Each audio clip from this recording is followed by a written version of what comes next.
Rekan-rekan aparatur sipil negara, pernah nggak sih Anda punya ide cemerlang buat bikin layanan publik jadi lebih baik, tapi terus bingung, aduh mulainya dari mana ya? Nah, di sini kita akan bahas tuntas gimana caranya mengubah ide brilian itu jadi sebuah strategi yang jelas, konkret, dan yang paling penting bisa dijalankan. Rasanya ini masalah kita semua ya. Punya gagasan inovatif buat kantor, tapi begitu mau eksekusi, langsung mentok. Bingung langkah pertamanya apa. Ibaratnya, kita tahu mau pergi kemana, tapi nggak punya petanya. Jadinya ya diam di tempat deh. Nah, solusinya itu ada. Namanya blueprint atau peta jalan perubahan. Anggap saja ini semacam Google Maps buat ide-ide kita. Ini adalah alat yang penting banget buat kita para agen perubahan, biar bisa navigasi dari titik A, yaitu ide, sampai ke titik B, yaitu dampak nyata. Tenang, kelihatannya mungkin rumit, tapi sebetulnya nggak juga kok.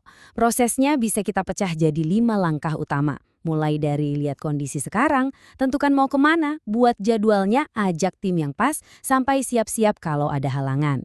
Dengan begini, ide besar tadi jadi terasa lebih ringan dan lebih mungkin buat diwujudkan. Oke, sekarang ayo kita kupas tuntas kelima langkah ini satu persatu. Kita akan lihat gimana sih cara kerjanya di dunia nyata kita sebagai ASN, plus nanti ada beberapa tips praktisnya juga. Siap ya? Langkah pertama, ini fondasinya. Namanya analisis kesenjangan atau gap analysis. Ibarat dokter, kita harus diagnosa dulu penyakitnya sebelum kasih resep. Kita harus jujur lihat, oke, kita sekarang ada di sini. Dan kita harus punya gambaran yang super jelas, kita mau ada di sana. Coba deh kita lihat di sini. Kelihatan banget kan bedanya? Di satu sisi, ada kondisi sekarang, mungkin prosesnya masih manual, lama, berbelit-belit. Nah, di sisi lain, itu kondisi impian kita. Semua serba digital, cepat, efisien. Jarak antara keduanya ini, itulah yang disebut kesenjangan. Dan tugas proyek perubahan kita adalah untuk menjembatani kesenjangan itu. Oke, kesenjangannya udah ketemu. Terus apa? Ya, kita harus tentukan target yang jelas. Disinilah metode SMART jadi senjata andalan kita. Tujuan kita bukan lagi cuma bilang, pokoknya mau lebih baik. Nggak bisa gitu, harus spesifik. Misalnya, mengurangi waktu layanan dari 3 hari jadi cuma 1 hari. Dan ini harus tercapai dalam 6 bulan ke depan. Jelas kan? Bisa diukur. Nah, setelah tujuannya spesifik, kita buat jadwalnya. Proyek yang kelihatannya besar dan bikin pusing, kita pecah-pecah jadi bagian-bagian kecil yang lebih gampang dikerjain. Ada fase perencanaan, ada fase uji coba, evaluasi, baru deh jalan skala penuh. Ini penting biar kita nggak overwhelmed dan progresnya terasa.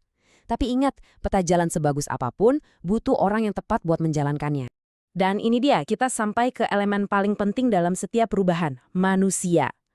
Strategi yang paling brilian sekalipun kalau cuma di atas kertas, yang nggak akan jadi apa-apa. Yang bikin itu semua terjadi adalah orang-orang di belakangnya.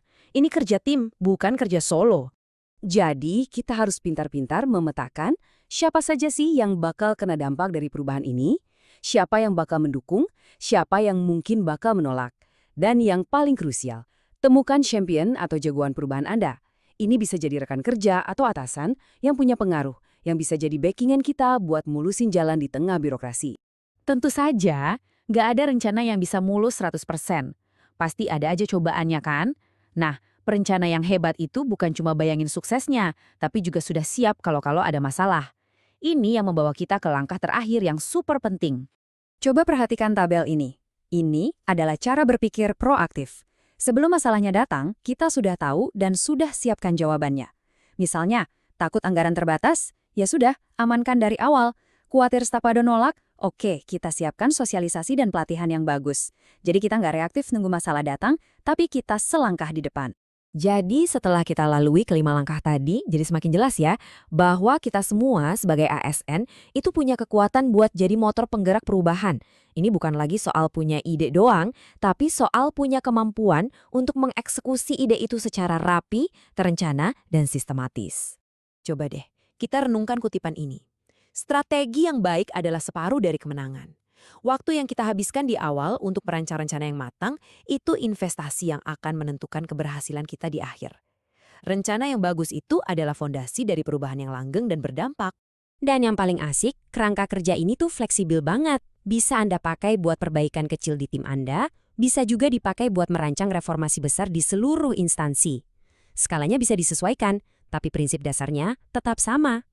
Jadi, sekarang pertanyaannya bukan lagi gimana caranya, tapi kapan kita mulai. Dengan blueprint ini di tangan, perubahan apa yang akan Anda, para ASN hebat di seluruh Indonesia mulai rancang besok untuk menciptakan pelayanan publik yang lebih baik?